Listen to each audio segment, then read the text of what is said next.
இன்னைக்கு எபிசோட்ல ஹீரோவோட ஃப்ரெண்டை தான் காட்டுவாங்க. ஹீரோட ஃப்ரெண்டுமே அவள் லவ்வர் வந்து கொஞ்சம் அப்செட்டா இருக்கான்னு சொல்லிட்டு அவளுக்காக நிறைய விஷயங்களை பண்ணுவான். அதே போல இவன் வந்துட்டு கேக்லாம் பண்ணி கொண்டுட்டு போயிருப்பா ஆபீஸ்க்கு. அது நல்லாவே இருந்திருக்காது. ஆனா இவன் சொல்லுவான், இல்ல சூப்பரா இருக்கு, டேஸ்டா இருக்கு அப்படின்ற மாதிரி சொல்லியிருப்பான். ஆனா அங்க ஆபீஸ்ல கொண்டு போய் கொடுத்ததுக்கு அடுத்து தான் தெரியும் அது நல்லாவே இருந்திருக்காது. யாருமே சாப்பிட்டுருக்க மாட்டாங்க. அப்ப இவளுமே கேட்பா, நீ ஏன் என்கிட்ட போய் சொன்ன, முதல்ல சொல்லிருக்கலாம்ல அது நல்லா இல்லைன்னு சொல்லிட்டு அப்படின்ற மாதிரி தான் கேட்டுட்டு இருப்பா. அப்பதான் இவனுமே சொல்லுவான், நீ ரொம்பவே அப்செட்டா இருந்த, அதனாலதான் நீ சந்தோஷமா இருக்கணுன்றக்காக நான் போய் சொன்னேன். உன்கிட்ட போய் சொல்லணுன்றக்காக நான் அந்த இடத்துல போய் சொல்லல. நீ ஹாப்பியா இருக்கணும் அப்படின்றக்காக தான் நான் அந்த இடத்துல போய் சொன்னேன் அப்படின்ற மாதிரி இவனுமே சொல்லுவான். அதை கேட்குற இவளுமே இவன்கிட்ட சாரி கேட்பா. உன்னை பத்தி நான் யோசிக்கவே இல்லை, நான் அந்த இடத்துல அப்படி கோவப்பட்டிருக்கவும் கூடாது, சாரி அப்படின்ற மாதிரி ரெண்டு பேருமே மாத்தி மாத்தி சாரி கேட்டுட்டு இருப்பாங்க. சாரி கேட்டுட்டு அப்படியே கிஸ் பண்ண ஸ்டார்ட் பண்ணுவாங்க. கரெக்டா அந்த ஓனர் லேடி உள்ள வந்துருவாங்க. நான் உள்ள வரலாமா அப்படின்ற மாதிரி சொல்லிட்டு இருப்பாங்க. வாங்க வாங்க அப்படின்ற மாதிரி சொல்லிட்டு கூப்பிட்டு வச்சு 3 பேருமே உட்காந்து பேசிட்டு இருப்பாங்க. அப்ப அந்த லேடியுமே சொல்லுவாங்க, நான் எதுக்காக வந்தேன்னா அந்த யூனிட்டை நாங்க சேல் பண்ண போறோம் அப்படின்ற மாதிரி இவளுமே சொல்லுவா. ஏன் திடீர்னு சேல் பண்ண போறீங்க அப்படின்றப்போ, இல்ல அது என்னோடது கிடையாது, அது என்னோட ஹஸ்பண்டோடது. நானும் அவரும் வந்துட்டு இப்போ டிவோர்ஸ் வாங்கிட்டோம். இப்போ அவர் அந்த யூனிட்டை சேல் பண்ண போறேன்னு சொல்லிட்டு இருக்காங்க. அதனால உங்களுக்கு தேவை அப்படின்னா நீங்க வாங்கலாம், உங்களுக்கு விருப்பம் இருந்துச்சுன்னா நீங்க வாங்க போறீங்களான்னு உங்ககிட்ட கேட்கறதுக்காக வந்தேன் அப்படின்ற மாதிரி சொல்றப்போ, இவளுமே சொல்லுவா, ஏன் அதை நீங்களே வாங்கக்கூடாது அப்படின்றப்போ, இல்லை எனக்கு அவனோடதெல்லாம் எதுவுமே தேவை கிடையாது, அதனால தான் சரி நீங்கள் இருக்கீங்கள்ல நீங்கள் வாங்கிப்பீங்கன்னு நினச்சிட்டு உங்ககிட்ட கேட்க வந்தேன் அப்படின்றப்போ, ஹீரோனோட ஃப்ரெண்டுமே கொஞ்சம் யோசிப்பா. சரி எங்களுக்கு ஓகே தான், எவ்வளோ ஆகும் அப்படின்ற மாதிரி கேட்குறப்போ இவளுமே சொல்லுவா 500,000 அப்படின்ற மாதிரி சொல்கிறப்போ, இவளுமே சரி ஓகே நாங்கள் யோசிச்சுட்டு முடிவை சொல்கிறோம் அப்படின்றப்போ இவளுமே அங்கேருந்து கிளம்பி போயிடுவா. அப்போ இவனுமே சொல்லுவான், அவ்வளோ அமௌண்ட்டுக்கு நம்ம எங்கே போகிறது, நம்மளால அதெல்லாம் வாங்க முடியாது அப்படின்ற மாதிரி இவன் சொல்லிக்கிட்டு இருக்கப்போ, அப்போ இந்த பொண்ணுமே கொஞ்சம் வெயிட் பண்ணு நான் வரேன் அப்படின்ற மாதிரி சொல்லிட்டு இவளோட ரூமுக்கு தான் போவா. போயிட்டு ஒரு பாக்ஸை தான் தூக்கிட்டு வருவா. அந்த பாக்ஸ்ல இவ சின்ன வயசுலேருந்து சேர்த்து வச்ச அமௌண்ட் ஃபுல்லாக இருக்கும். ஒரு பேங்க்ல தான் போட்டு வச்சிருப்பா. அப்போ அவங்ககிட்டயுமே சொல்லுவா, நான் சின்ன வயசுலேருந்து எனக்காக சேர்த்து வச்ச அமௌண்ட் ஃபுல்லாகவே இதில் தான் இருக்குது அப்படின்ற மாதிரி சொல்லிட்டு அவளுமே சொல்லுவா. ஆனால் இந்த வீடு வாங்குறது அளவுக்கு ஃபுல் அமௌண்ட் இல்லை, இன்னும் கொஞ்சம் அமௌண்ட் இருந்தாலே போதும், நம்ம இந்த வீடை வாங்கிடலாம். அந்த அளவுக்கு என்கிட்ட இப்போதைக்கு அமௌண்ட் இருக்குது, கொஞ்சம் அமௌண்ட் மட்டும் ரெடி பண்ணணும் அப்படின்ற மாதிரி அவள் சொல்லிட்டு இருக்கப்போ, இவனுமே சொல்லுவான், நீ கொஞ்சம் வெயிட் பண்ணு அப்படின்ற மாதிரி சொல்லிட்டு இவனுமே ஒரு கார்டு எடுத்துகிட்டு வருவான். இவனுமே கொஞ்சம் சேவ் பண்ணி வச்சிருப்பான் போல. எப்போ நான் உன்னை பார்த்தனோ அதுலேருந்து கொஞ்சம் சேவ் பண்ண ஆரம்பிச்சிட்டேன். நம்ம 2 ஃபியூச்சர் லைஃப்க்கு வேணும்ல அப்படின்றதுக்காக நான் சேவ் பண்ண ஆரம்பிச்சேன். உனக்கு இப்போ தேவையான அமௌண்ட் இந்த கார்டில் இருக்கு, நிறைய அமௌண்ட்லாம் இருக்காது, ஆனால் இப்போ நம்ம வீடு வாங்குற அளவுக்கு அமௌண்ட் இதில் கரெக்டாக இருக்கும் அப்படின்ற மாதிரி சொன்னோன்னே இவளுக்குமே ரொம்ப சந்தோஷமா இருக்கும். பரவாயில்லையே நீ இந்த மாதிரிலாம் பண்ணுறிய அப்படின்னு சொல்லிட்டு ரெண்டு பேருமே மாற்றி மாற்றி கிஸ் பண்ணிட்டு இருப்பாங்க. இந்த பக்கம் அந்த எக்ஸ் ஹஸ்பண்டை தான் காட்டுவாங்க. அவனுமே வந்துட்டு அவன் ஒய்ஃப்ட்ட வந்து சொல்லிட்டு இருப்பான், இங்கே பாரு நீ சம்மதிச்சாலும் சம்மதிக்கலாட்டியும் நான் ஹீரோயின்ட்ட இன்னைக்கு பேச போகிறேன், அதே போல் நம்ம குழந்தைய ஹீரோயின்ட்ட நான் கூட்டிகிட்டு போகிறேன் அப்படின்ற மாதிரி சொல்கிறப்போ அவள் அக்செப்ட் பண்ணிக்கவே மாட்டேன். இங்கே பாரு நீ பண்ணுறது ரொம்ப பெரிய தப்பு, கடைசியில் அந்த குழந்தைய நமக்கு இல்லாமல் போயிடும், கடைசியில் நீ யாருமே இல்லாமல் அனாதையாக நிற்க போகிற, நான் சொல்கிறத கேளு, இதை பண்ணாது அப்படின்றப்போ அவன் கேட்கவே மாட்டான். நான் சொல்லிட்டேன், நீ எதுவும் இடைஞ்சல் பண்ணக்கூடாது, நான் ஹீரோயின்கிட்ட குழந்தைய போய் விட போகிறேன், அவள் பார்க்கறதுக்காக இப்போ நான் குழந்தைய கூட்டிகிட்டு போகிறேன், நீ எதுவும் தேவையில்லாமல் பண்ணாது அப்படின்ற மாதிரி சொல்லிட்டு இவன் அங்கேருந்து கிளம்பி போயிடுவான். இந்த பக்கம் ஹீரோயினி தான் காட்டுவாங்க. ஹீரோயினியை பார்க்கறதுக்காக அந்த ஜூனியர் பையன் சொல்லிட்டு சொன்னேன்ல, அந்த பையன் வந்திருப்பான் அவளை பார்க்கறதுக்காக. அவளும் ஹீரோவும் சேர்ந்துட்டு அவன்கிட்ட பேசிட்டு இருப்பாங்க. அவனுமே சாரி எல்லாம் கேட்பான், நான் பண்ணது ரொம்ப பெரிய தப்பு தான், உங்க பேச்சை நான் ஃபர்ஸ்டே கேட்டிருக்கணும், நான் கேட்காம போனது என்னோட தப்பு தான், இப்போ என்னோட ப்ராஜெக்ட்க்கு அவர் எதுவுமே இன்வெஸ்ட் பண்ணுறதே இல்லை, அந்த ப்ராஜெக்ட் அப்படியே பாதி பண்ண மாதிரி அப்படியே ஸ்டாப் ஆகி போயிருக்கு, அதுக்கு யாருமே இன்வெஸ்ட் பண்ண ரெடியாகவே இல்லை, நீங்கள் சொன்னதை நான் ஃபஸ்ட்டே கேட்டிருக்கணும், ப்ளீஸ் எனக்காக இன்னொரு சான்ஸ் கொடுக்க முடியுமா, என்னோட ப்ராஜெக்ட்டுக்கு இன்வெஸ்ட் பண்ண முடியுமா அப்படின்ற மாதிரி கேட்டுட்டு இருப்பேன். இங்கே ஹீரோயினுக்கு என்ன பதில் சொல்லணும்னே தெரியாது. அப்போ ஹீரோமே, ஒன்றும் பிரச்சனை கிடையாது, உனக்கு நான் சான்ஸ் கொடுக்கேன், உன்னோட ப்ராஜெக்ட் ரொம்பவே சூப்பராக இருக்குது, அதுக்கு இன்வெஸ்ட் பண்ணலாம், அதனால ஒன்றும் பிரச்சனை இல்லை, நீ அதை பற்றி யோசிக்காத அப்படின்ற மாதிரி ஹீரோமே சொல்லுவான். அதை கேட்டோன்னே இவனுக்கு ரொம்பவே சந்தோஷமாக இருக்கும். நீங்கள் ஒரு வேளை அக்செப்ட் பண்ணிக்க மாட்டீங்களோன்னு நினச்சேன், நல்ல வேளை நீங்கள் அக்செப்ட் பண்ணிட்டீங்க, நான் ஃபஸ்ட்டு பண்ண தப்ப இனிமேல் பண்ண மாட்டேன் அப்படின்ற மாதிரி இந்த பையனுமே சொல்லிட்டு அங்கேருந்து கிளம்பி போவான். ஹீரோவும் ஹீரோயினி அங்கேருந்து கிளம்பி வீட்டுக்கு தான் வந்துட்டு இருப்பாங்க. ரொம்ப ஜாலியாக சந்தோஷமாக பேசிக்கிட்டே சிரிச்சுக்கிட்டே வந்துட்டு இருப்பாங்க. அப்போது கரெக்டாக இவளோட எக்ஸு கால் பண்ணிவிடுவான். அப்போது ஹீரோவுமே சொல்லுவாங்க, எப்போ பார்த்தாலும் இவன் நமக்கு இடைஞ்சல் பண்ணுற மாதிரியே கரெக்டான டைமில் கால் பண்ணியிருந்தான் அப்படின்ற மாதிரி சொல்லிட்டு இருப்பாங்க. இவளுமே சரி ஃபோன் அட்டன் பண்ணட்டுமா அப்படின்ற மாதிரி ஹீரோயினி கேட்டுட்டு இருப்பா. இவனுமே அட்டன் பண்ணி லவுட் ஸ்பீக்கரில் தான் போடுவான். அப்போ அவனுமே ஹீரோயின்ட்ட சொல்லிட்டு இருப்பான், இந்த பாரு என்னோட பையன் உன்னை ரொம்பவே தேடுறான், உன்னை பார்க்கணும்னு சொல்லிக்கிட்டே இருக்கான், அதனால நாளைக்கு கிளம்பி வந்து அவனை பார்க்க முடியுமா அப்படின்ற மாதிரி கேட்குறப்போ இவளுமே ஒன்றும் பிரச்சனை இல்லை, நான் நாளைக்கு வரேன் அப்படின்ற மாதிரி சொல்லுவா.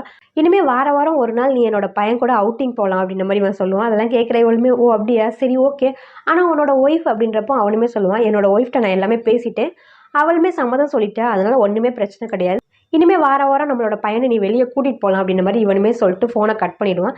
இதெல்லாம் கேட்குற ஹீரோவுக்கு கொஞ்சம் சந்தேகமாகவே இருக்கும், ஏன்னா திடீர்னு சொல்லிட்டு இவன் ரொம்ப நல்லவ மாதிரி பேசிகிட்டு இருக்கான், அதுவும் அவனோட பையனை பார்க்க வர சொல்கிறான், இவ்வளோ நாள் பார்க்கக்கூடாதுன்னு சொன்னவே இப்போ பார்க்க சொல்கிறானே அப்படின்றப்போ இவளுமே ஒரு வேளை அவன் திருந்திருப்பான், அவன் பண்ண தப்ப உணர்ந்திருப்பானா இருக்கும், அதனால் இப்போ பார்க்கலான்னு சொல்கிறான் போல அப்படின்றப்போ ஹீரோவால் அதை ஏற்றுக்க முடியாது. ஹீரோக்கு அவன் மேலே கொஞ்சம் சந்தேகம் இருக்க தான் செய்யும். இந்த பக்கம் அந்த மேனேஜர் லேடியை தான் காட்டுவாங்க. மேனேஜர் லேடியும் ஹாஸ்பிட்டலுக்கு அவனோட பையனை பார்க்கறதுக்காக வருவாங்க. அங்கே பார்த்தா அந்த கண்ணாடி போட்டவன் முன்னாடியே வந்திருப்பான். வந்துட்டு அந்த பையனுக்கு ஸ்டோரி எல்லாம் சொல்லிட்டு இருப்பான். அவன் கோமால தான் இருப்பான். ஆனால் இவன் அவனுக்காக புத்தகத்தெல்லாம் படித்து ஸ்டோரி எல்லாம் சொல்லிட்டு இருப்பான். அதை பார்த்து இவளுமே அமைதியாக வந்துட்டு அவன்கிட்ட எதுவுமே பேச மாட்டா. அவன் இவனுக்காக ஃப்ரூட்ஸு பொக்கெல்லாம் வாங்கிட்டு வந்திருப்பான்.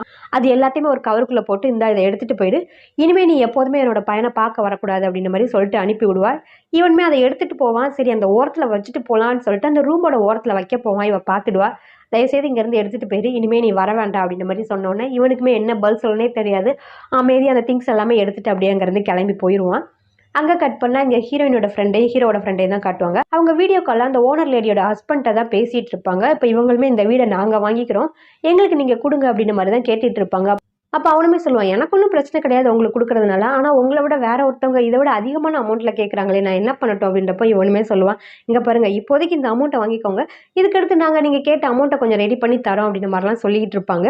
அப்போ இவனுமே கொஞ்சம் யோசிப்பான். 2 பேரும் கல்யாணம் ஆனவங்களா அப்படின்ற மாதிரி கேட்குறப்போ உடனே ஹீரோட ஃப்ரெண்டுமே ஆமாம் நாங்கள் 2 பேரும் கல்யாணம் பண்ணிட்டோம், இப்போ கொஞ்ச நாளுக்கு முன்னாடி தான் கல்யாணம் பண்ணிட்டோம், கல்யாணம் பண்ணனால எங்கள் வீட்டில் இருந்து எங்களை துரத்தி விட்டாங்க, எங்களுக்கு வீடு எதுவுமே கிடையாது, நாங்கள் இப்போ இந்த வீட்டில் தான் ஸ்டே பண்ணியிருக்கோம், இந்த வீட்டில் இருக்கிறப்போ நாங்கள் ரொம்பவே சந்தோஷமாக இருக்கோம், அதனால தான் இந்த வீட்டை அப்படியே நாங்கள் வாங்கிக்கலாம்னு நினைக்கிறோம், நீங்கள் மட்டும் அந்த வீடை கொடுக்கல அப்படின்னா எங்களுக்கு வீடே இருக்காது, நாங்கள் ரொம்ப கஷ்டப்படுவோம் அப்படின்ற மாதிரிலாம் ஃபீல் பண்ணி பேசிகிட்டு இருப்பான். இதெல்லாம் பார்க்குற அவனுமே சரி ஓகே ஒன்றும் பிரச்சனை இல்லை, நீங்கள் என்னை நேரில் வந்து மீட் பண்ணுங்கள், மற்றதெல்லாம் நம்ம நேரில் பேசிக்கலாம் அப்படின்ற மாதிரி சொல்லிட்டு ஃபோனை கட் பண்ணிவிடுவான். இவங்களுமே சரி நம்ம தான் மேரேஜ் ஆயிடுச்சுன்னு போய் சொல்லிட்டல அப்படின்னு சொல்லிட்டு அதுக்கான ஏற்பாடெல்லாம் பண்ணிடலான்னு சொல்லிட்டு 2 பேருமே மாப்பிள்ளை பொண்ணு மாதிரி கெட்டப்லாம் போட்டுட்டு போய் ஃபோட்டோலாம் எடுத்துகிட்டு இருப்பாங்க. ஏன்னா அவர் நம்பணும்ல அப்படின்றதுக்காக அந்த ஆதாரத்துக்காக இவங்க ஃபோட்டோலாம் எடுத்துகிட்டு இருப்பாங்க கல்யாணம் முடிஞ்ச மாதிரி. அதே போல் கடையில் போயிட்டு 2 பேருக்குமே ஆளுக்கு ஒரு ரிங்கை வாங்கி கையில் போட்டுப்பாங்க. ஏன்னா கல்யாணம் முடிஞ்சிச்சுன்னு தெரியணும் அப்படின்றதுக்காக 2 பேருமே ஆளுக்கு ஒரு ரிங்கை வாங்கி கையில் போட்டுப்பாங்க. இந்த பக்கம் ஹீரோயினை தான் காட்டுவாங்க. ஹீரோயினுமே அவங்களோட பையனை கூட்டிகிட்டு பார்க்குக்கு தான் வந்திருப்பாங்க. அங்கே வந்துட்டு அவங்க கூட பேசிகிட்டு இருப்பாங்க. அதே டைமுக்கு இந்த சித்திக்காருமே காரில் அங்கே வந்து நிற்பா. இவங்க 2 பேரும் க்ளோஸாக இருக்கிறத பார்க்குறப்போ இவளுக்குமே கொஞ்சம் கஷ்டமாக தான் இருக்கும். வந்துட்டு இந்த பாட்டிலை மறந்து வச்சுட்டு வந்துட்டான், அதான் எடுத்துகிட்டு வந்தேன் அப்படின்ற மாதிரி சொல்லிட்டு அங்கே கொடுத்துட்டு நின்றுட்டு இருப்பா. அதே டைமுக்கு இவளுக்குமே ஃபோன் கால் வரும். இவள் ஹஸ்பண்ட் தான் கால் பண்ணியிருப்பான், இந்த மாதிரி உன்னோட பாட்டி இறந்து போயிட்டாங்க, இப்போ தான் நியூஸ் வந்துச்சு அப்படின்ற மாதிரி சொன்னோன்னே அதை கேட்டு இவளுக்கு ரொம்பவே கஷ்டமாக இருக்கும். அழுதுகிட்டே அங்கேருந்து காரில் ஏறி போயிடுவா. இவள் அழுதுகிட்டே காரில் உட்காந்துட்டு இருப்பா. இது எல்லாத்தையுமே அந்த டிரைவருமே பார்த்துட்டு காரை ஓட்டிகிட்டு போய் அவங்க பாட்டி வீட்டில் விட்டுட்டு உடனே ஹீரோக்கு தான் கால் பண்ணுவான். கால் பண்ணிவிட்டு நான் உன்னை மீட் பண்ணணும், இந்த இடத்துக்கு வந்துரு அப்படின்ற மாதிரி சொன்னோன்னே ஹீரோமே இங்கேருந்து கிளம்பி போய் அந்த டிரைவரை தான் மீட் பண்ணுவான். எதுக்காக என்னை மீட் பண்ணணும்னு சொன்னேன் அப்படின்ற மாதிரி ஹீரோ கேட்குறப்போ அந்த டிரைவருமே இருந்துட்டு சொல்லுவான், நீ அந்த எக்ஸுக்கு பாடம் போட்டணும்னு தானே நினைக்கிற, ஆனால் உன்கிட்ட எந்த எவிடன்ஸுமே கிடையாதுல்ல, என்கிட்ட எவிடன்ஸ் இருக்குது, இதை வச்சு அவனுக்கு நல்ல ஒரு பாடத்தை போகட்டு அப்படின்ற மாதிரி சொல்லிட்டு இவனுமே ஒரு பென்ட்ரைவை தான் நீட்டுவான். இதெல்லாம் பார்க்குற ஹீரோக்குமே கொஞ்சம் டவுட்டாக இருக்குது, ஏன் இவன் திடீர்னு சொல்லிட்டு நமக்கு உதவி பண்ணணும்னு நினைக்கிறான் அப்படின்னு சொல்லிட்டு இவளுமே கேட்பான், எதுக்காக நீ எனக்கு உதவி பண்ணணும்னு நினைக்கிற, எதுவும் ஒரு வேளை அவன் தான் உன்னை அனுப்பி விட்டானா அப்படின்ற மாதிரிலாம் கேட்குறப்போ அவனுமே சொல்லுவான், என்னை யாரும் அனுப்பிவிடலை, நானாக தான் வந்தேன், இந்த உதவியை நான் யாருக்காகவும் பண்ணல, ஆனால் இந்த பிரச்சனையில் சித்திக்காரியை மட்டும் விட்டுடுங்க, அவளுக்கு எதுவும் ஆகக்கூடாது, அவளை எதுவுமே நீ பண்ணவும் கூடாது அப்படின்ற மாதிரி சொல்லிட்டு அங்கேருந்து கிளம்பி போயிடுவான். இந்த பக்கம் ஹீரோயினை தான் காட்டுவாங்க. ஹீரோயின்மே சேர்மனை மீட் பண்ணி பேசிகிட்டு இருப்பாங்க. அப்போ அந்த சேர்மனுமே மெமரி கார்டில் அவங்க அப்பா கடைசியாக பேசியிருப்பாங்கல்ல, அதை போட்டு காமிச்சிடுவான். அதை கேட்குற ஹீரோயினுக்கு ரொம்பவே கஷ்டமாக இருக்கும். அதில் அவங்க அப்பா சொல்லியிருக்கதெல்லாம் அவள் கேட்டுட்டு இருப்பா. என் பொண்ணுக்காக இனிமேல் நான் ஸ்மோக் பண்ண மாட்டேன், ட்ரிங்க் பண்ண மாட்டேன்லாம் சொல்லியிருப்பாரு. அதெல்லாம் கேட்குற இவளுக்கு கஷ்டமாகவே இருக்கும். அதே போல் இவங்க அப்பாவுக்குமே டவுட் வந்திருக்கும், இவளோட எக்ஸ் ஹஸ்பண்ட் மேலே தான் டவுட் வந்திருக்கும். இதுக்கு எல்லாமே காரணம் அவனாக தான் இருக்கணும், இந்த கம்பெனியில் நடக்கிற பிரச்சனை எல்லாத்துக்கும் அவன் தான் காரணம் அப்படின்ற மாதிரிலாம் சொல்லியிருப்பான். இதெல்லாம் கேட்குற இவளுக்குமே கஷ்டமாக இருக்கும். அப்போ இந்த சேர்மனுமே சொல்லுவான், இந்த விஷயம் எல்லாமே ஹீரோக்குமே தெரியும் அப்படின்ற மாதிரி சொல்லுவான். இதெல்லாம் கேட்குற ஹீரோயினுக்கு ரொம்பவே ஷாக்கிங்காக இருக்கும். என்னது ஹீரோக்கு எல்லா விஷயமும் தெரியுமா, தெரிஞ்சிருந்தும் அவன் இதை பற்றி என்கிட்ட எதுவுமே பேசவே இல்லையே அப்படின்ற மாதிரி சொல்லிட்டு இருப்பா. அப்போ சேர்மனுமே சொல்லுவான், அவன் மேலே எந்த தப்புமே சொல்லாத, நீ கஷ்டப்படக்கூடாது அப்படின்றதுக்காக தான் இதை அவன் உன்கிட்ட சொல்லலை, மற்றபடி உன்கிட்ட போய் சொல்லணும்லாம் கிடையாது, நீ அவனை தப்பாலாம் எடுத்துக்காத அப்படின்ற மாதிரி இந்த சேர்மன் சொல்லிக்கிட்டு இருப்பான். இவளுமே சரின்னு சொல்லிட்டு இங்கேருந்து பேசி முடிச்சுட்டு ஹீரோவை தான் மீட் பண்ணதுக்கு வந்திருப்பா. ஹீரோவுமே அங்கேருந்து கிளம்பி வருவான். என்னாச்சு, ஏன் அவசரமாக மீட் பண்ணணும் நீ அப்படின்றப்போ இவளுமே கேட்பா, ஆமாம் என் அப்பா பேசின விஷயம்லாம் உனக்கு தெரியுமா, அதே போல் என்னோட எக்ஸ் மேலே தான் உனக்கு டவுட் இருக்குன்னு சொல்லிட்டு உனக்கு முன்கூட்டியே தெரியுமா அப்படின்றப்போ இவளுமே சொல்லுவான், ஆமாம் எனக்கு நல்லாவே தெரியும், அவன் மேலே எனக்கு ஒரு டவுட் இருக்குது, அவன் தான் ஏதோ ஒரு பிளான் போட்டு இது எல்லாமே பண்ணியிருக்கான்னு சொல்லிட்டு எனக்கு தோணுது அப்படின்ற மாதிரி அவன் சொல்லுவான். அப்போ ஏன் நீ என்கிட்ட இதை பற்றி எதுவுமே சொல்லவே இல்லை அப்படின்ற மாதிரி கேட்பா. அப்போ இவனுமே சொல்லுவான், என்கிட்ட சரியான எந்த எவிடன்ஸுமே இல்லை, நான் எவிடன்ஸ் இல்லாமல் உங்ககிட்ட வந்து எப்படி அதை சொல்ல முடியும், அதுக்காக தான் அந்த எவிடன்ஸ்க்காக வெயிட் பண்ணிட்டு இருந்தேன் அப்படின்ற மாதிரி ஹீரோவுமே சொல்லுவான். அப்போ ஹீரோயினுமே கேட்பா, இப்போ உனக்கு ஏதாவது எவிடன்ஸ் கிடச்சிருக்கா அப்படின்றப்போ ஹீரோவுமே ஆமாம் இப்போ என்கிட்ட ஒரு எவிடன்ஸ் இருக்குது அப்படின்ற மாதிரி சொல்லிட்டு ஹீரோனி அங்கேருந்து வீட்டுக்கு தான் கூட்டிகிட்டு வருவா. கூட்டிகிட்டு வந்துட்டு அந்த டிரைவர் பென்ட்ரைவ் கொடுத்துருப்பாள், அந்த பென்ட்ரைவை தான் போட்டு காமிப்பா. அதில் சில ஃபைல்ஸ் எல்லாம் இருக்கும், அவன் எந்தெந்த ப்ராஜெக்ட்லாம் சைன் பண்ணியிருக்கான், இவங்க அப்பா இவ எந்தெந்த ப்ராஜெக்டில் சைன் பண்ணியிருக்காங்கன்னு சொல்லிட்டு நிறையா ஃபைல்ஸ் இருக்கும். அந்த ஃபைல்ஸ் எல்லாமே பார்த்துட்டு இருப்பாங்க. அதில் இவங்க ஒரு ப்ராஜெக்ட் சைன் பண்ணியிருப்பாங்க, அதில் இவங்க அப்பா தான் சைன் பண்ணியிருப்பாங்க. அந்த ப்ராஜெக்ட்ல தான் அவங்க அப்பா ஏதோ ஃப்ராட் வேலை பண்ணிட்டாங்க அப்படின்ற மாதிரி ப்ராப்ளம் வந்திருக்கும். அப்போ ஹீரோமே கேட்பான், இந்த ஆளை நீ இதுக்கு முன்னாடி பார்த்துருக்கியா அப்படின்ற மாதிரிலாம் கேட்குறப்போ ஹீரோயினுமே சொல்லுவாங்க, இல்லை இதுக்கு முன்னாடி நான் இந்த ஆளை பார்த்த மாதிரி எனக்கு எந்த ஞாபகமும் இல்லை அப்படின்ற மாதிரி ஹீரோயினுமே சொல்லுவாங்க. ஹீரோயின்மே யாரோட நம்ம அப்பா அந்த ப்ராஜெக்ட் சைன் பண்ணாங்கன்னு சொல்லி தெரிஞ்சுக்கணும் அப்படின்றதுக்காக அந்த ஆளை பற்றி தெரிஞ்சுக்கிறதுக்காக வந்திருப்பாங்க. அப்போ இவனோட வீட்டில் வேலை பார்த்துருப்பாரு ஒரு ஆள், அந்த ஆள்கிட்ட தான் இவனை பற்றி கேட்கறதுக்காக வந்திருப்பாங்க. அந்த ஆள்கிட்டமே இவனோட ஃபோட்டோ காமிச்சு, இதுக்கு முன்னாடி இவரை எங்கேயாவது நீங்கள் பார்த்துருக்கீங்களா, ஞாபகப்படுத்தி சொல்லுங்க அப்படின்ற மாதிரி கேட்குறப்போ அந்த ஆளுமே ஃபோட்டோ வாங்கி பார்ப்பான்.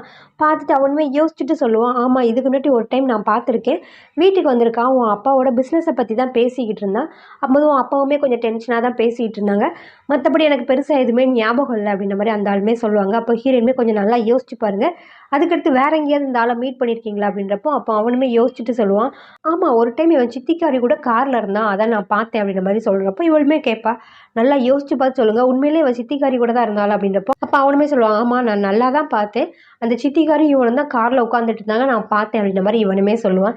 இது எல்லாத்தையுமே கேட்ட ஹீரோயினுமே அவன் யார் என்னன்னு தெரிஞ்சுக்கணும் அப்படின்றதுக்காக ஹீரோக்கிட்ட அந்த விஷயத்த எல்லாமே சொல்லுவாள். ஹீரோவும் ஹீரோயினுமே சேர்ந்து அவன் எங்கே இருக்கான் என்ன பண்ணுறான்னு சொல்லி தெரிஞ்சுக்கணும் அப்படின்றதுக்காக அவனோட சொந்த ஊருக்கு கிளம்பி வருவாங்க. இந்த பக்கம் ஹீரோட ஃப்ரெண்டையும் ஹீரோனோட ஃப்ரெண்டையும் தான் காட்டுவாங்க. அவங்க 2 பேருமே அந்த ஓனர் லேடியோட ஹஸ்பண்டை மீட் பண்ணுறதுக்காக தான் வந்திருப்பாங்க. ஏன்னா அந்த வீடை வாங்கணும் அப்படின்றதுக்காக அந்த ஆள்கிட்டமே வந்து பேசிகிட்டு இருப்பாங்க. அந்த ஆளுமே எனக்கு சம்மதம் தான், நீங்களே வாங்கிக்கோங்க அந்த வீட்டை அப்படின்ற மாதிரி சொல்லிட்டு இருப்பாங்க. இவங்களுமே சந்தோஷமாக சைன் பண்ண போவாங்க. அப்போ அங்கே ஒரு லேடி இருந்துட்டு காஃபி எடுத்துகிட்டு வருவா. தெரியாம ஹீரோனி ஃப்ரெண்டு கையிலே அந்த காப்பி கொஞ்சம் கொட்டிடும். இவளுமே உடனே டக்குன்னு அவள் கையில் மாட்டியிருந்த அந்த ரிங் எடுத்துட்டு, நான் இதை போய் வாஷ் பண்ணிட்டு வந்துடுறேன் அப்படின்ற மாதிரி சொல்லிட்டு அங்கேருந்து போவா. இது எல்லாத்தையுமே இந்த ஆளுமே நோட் பண்ணிட்டு தான் இருப்பாங்க. அப்போ இவனுமே கேட்பான், நீங்கள் 2 பேருமே மேரேஜ் பண்ணிக்கல தானே அப்படின்ற மாதிரி கேட்குறப்போ இவனுமே யோசிப்பான், ஐயோ இவர் கண்டுபிடிச்சிட்டார் போலே அப்படின்னு சொல்லிட்டு, ஆமாம் சார் நாங்கள் 2 பேரும் மேரேஜ் பண்ணிக்கல, ஆனால் நாங்கள் 2 பேரும் லவ் பண்ணுறோம், உங்ககிட்ட நாங்கள் பொய் தான் சொன்னோம், எங்களுக்கு அந்த வீடு வேணும் அதுக்காக தான் அந்த பொய்யை சொன்னோம் அப்படின்ற மாதிரி இவனுமே சொல்லுவான். அப்போ அவனுமே சொல்லுவான், எனக்கு இப்போ வரைக்கும் தெரியாது நீங்கள் 2 பேரும் மேரேஜ் பண்ணலன்னு சொல்லிட்டு, வீடியோ காலில் பேசும்போது நீங்கள் 2 பேரும் மேரேஜ் தான் பண்ணியிருக்கீங்கன்னு நினச்சேன், ஆனால் இப்போ அந்த காஃபி கையில் கொட்டினோன்னு அந்த பொண்ணு ரொம்ப சாதாரணமாக அந்த மோதிரத்தை கழட்டிட்டு போனால், யாருமே மேரேஜ் ஆன யாருமே அந்த மோதிரத்தை அவ்வளோ ஈஸியாக கையிலேருந்து கழட்ட மாட்டாங்க, கொஞ்சம் யோசிப்பாங்க. ஆனால் அந்த பொண்ணு யோசிக்கவே இல்லை, டக்குன்னு அந்த மோதிரத்தை கழட்டிட்டு அங்கேருந்து போனால், அதிலே கண்டுபிடிச்சிட்டேன் நீங்கள் 2 பேரும் இன்னும் மேரேஜ் பண்ணிக்கலன்னு சொல்லிட்டு அப்படின்ற மாதிரி இவனுமே சொல்லுவான். அப்போ கண்டிப்பாக இந்த வீடு நமக்கு கிடைக்காது அப்படின்ற மாதிரி இவன் பார்த்துட்டு இருப்பான். அப்போ இவனுமே சொல்லுவான், எனக்கு அதை பற்றிலாம் எந்த ஒரு பிரச்சனையும் கிடையாது, எனக்கு ஃபஸ்ட் டைம் உன்னை ரொம்ப பிடிச்சிருச்சு, அதனால இந்த வீடு உங்களுக்கு தான், இந்த வீடு நீங்களே வச்சுக்கோங்க அப்படின்ற மாதிரி இவனுமே சொல்லுவான். அதை கேட்டுட்டு இவனுக்குமே ரொம்பவே சந்தோஷமாக இருக்கும். ஹீரோவும் ஹீரோயினுமே சேர்ந்து அவன் எங்கே இருக்கான் என்ன பண்ணுறான்னு சொல்லி தெரிஞ்சுக்கணும் அப்படின்றக்காக அவனோட சொந்த ஊருக்கு கிளம்பி வருவாங்க. அங்கே வந்துட்டு அவனோட ஃபோட்டோ காமிச்சு எல்லாத்தையுமே கேட்பாங்க. ஆனால் அங்கே இருக்க யாருக்குமே சரியாக தெரியாது. அப்போ ஒரு ஃபோட்டோ ஸ்டூடியோவில் போய் கேட்டுக்கிட்டு இருக்கிறப்போ அந்த இடத்துல ஒரு ஃபோட்டோவை பார்ப்பா. அது சித்திக்காரியோட ஃபோட்டோவாக தான் இருக்கும், சின்ன வயசில் எடுத்த ஃபோட்டோவாக இருக்கும். அதை பார்த்துட்டு ஆமாம் இவ அதை சித்திக்காரி தானே அப்படின்ற மாதிரி கேட்டுட்டு இருப்பாங்க. அப்போ அந்த ஃபோட்டோஷாப்பில் இருக்கிறவருமே சொல்லுவாங்க, இந்த பொண்ணு எனக்கு நல்லாவே தெரியுமே அப்படின்னு சொல்லிட்டு அவனுமே சொல்லிட்டு இருப்பான். அவங்க ஃபேமிலி ஃபோட்டோ ஏதாவது இருக்கா அப்படின்ற மாதிரி கேட்குறப்போ இவனுமே இருக்குது ஒரு ஃபோட்டோ இருக்குது அப்படின்னு சொல்லிட்டு காட்டுவான். அவங்க பாட்டி கூட இருக்கிற ஃபோட்டோ தான் இருக்கும். பக்கத்தில் இவளோட எக்ஸ் ஹஸ்பண்டுமே இருப்பான். அதை பார்த்து ஹீரோயினுக்கு ரொம்பவே ஷாக்கிங்காக இருக்கும். ஏன்னா ஹீரோயினுக்கு அவனோட பாஸ்ட் லைஃப்பில் நடந்த எந்த விஷயமே தெரியாது. அப்போ சின்ன வயசுலேருந்தே 2 பேருமே ஒன்றா தான் பழகியிருக்காங்க. இந்த விஷயம் எதுவுமே எனக்கு தெரியாமல் இருந்திருக்கு. இவ்வளோ வருஷமாக அவன் என்னை ஏமாற்றிட்டு தான் என் கூட இருந்திருக்கான். அவனை பற்றின எந்த விஷயம் கூட எனக்கு தெரியவே இல்லை. இன்னும் எத்தனை உண்மையில என்கிட்ட மறைச்சிருக்கான்னு தெரியலையே அப்படின்ற மாதிரி ஹீரோயின்மே சொல்லிக்கிட்டே வருவாங்க. அப்படி ஹீரோயின் புலம்பிட்டு வந்துட்டு இருக்கப்போ அந்த இடத்துல ஒரு ஆளுமே சித்திக்காரியை பற்றி தான் விசாரிச்சுட்டு இருப்பான். இதெல்லாம் பார்த்த ஹீரோயின்மே இவனுக்கு எப்படி சித்திக்காரியை தெரியும் அப்படின்னு சொல்லிட்டு அவங்ககிட்ட போய் பேசிகிட்டு இருப்பாங்க. உங்களுக்கு எப்படி தெரியும்னு சொல்லிட்டு இவனுமே ஒரு பிஸ்னஸ் மேனாக தான் இருப்பான். ஆல்ரெடி ஹீரோயினுக்கு இவனை தெரிஞ்சிருக்கும். ஹீரோயின்மே கேட்குறப்போ அவனுமே சொல்லுவான், நானும் அவளும் பக்கத்து வீட்டுக்காரங்க, எங்கள் வீட்டுக்கு பக்கத்தில் தான் அவள் குடியிருந்தா, அதனால சின்ன வயசுலேருந்தே எனக்கு நல்லாவே தெரியும் அவளை அப்படின்ற மாதிரி இவன் சொல்லிட்டு இருப்பான். அப்போ இவனுமே ஒரு ஃபோட்டோ காமிச்சு இவங்களை உங்களுக்கு தெரியுமா அப்படின்ற மாதிரி கேட்குறப்போ அவனுமே சொல்லுவான், இது என்னோட அண்ணன் தான் அப்படின்ற மாதிரி சொல்லிட்டு இருப்பா. அதை கேட்டுட்டு ஹீரோயின்மே உன்னோட அண்ணன் தானே, இவர் இப்போ எங்கே இருக்காரு அப்படின்ற மாதிரிலாம் கேட்டுக்கிட்டு இருப்பா. அப்போ அவனுமே சொல்லுவான், இப்போ அவருக்கு ரொம்ப உடம்பு முடியாதனால ஹாஸ்பிட்டலில் இருக்கிறாங்க, ஏன் இதெல்லாம் கேட்டுட்டு இருக்கீங்க அப்படின்றப்போ ஹீரோயின்மே இல்லை நான் அவரை கொஞ்சம் பார்க்கணும், பார்க்க முடியுமா அப்படின்றப்போ ஒன்றும் பிரச்சனை இல்லை வாங்க அப்படின்னு சொல்லிட்டு இவனுமே அவங்க அண்ணனை பார்க்குறதுக்காக ஹாஸ்பிட்டலுக்கு தான் ஹீரோவும் ஹீரோயினையும் கூட்டிகிட்டு போவான்.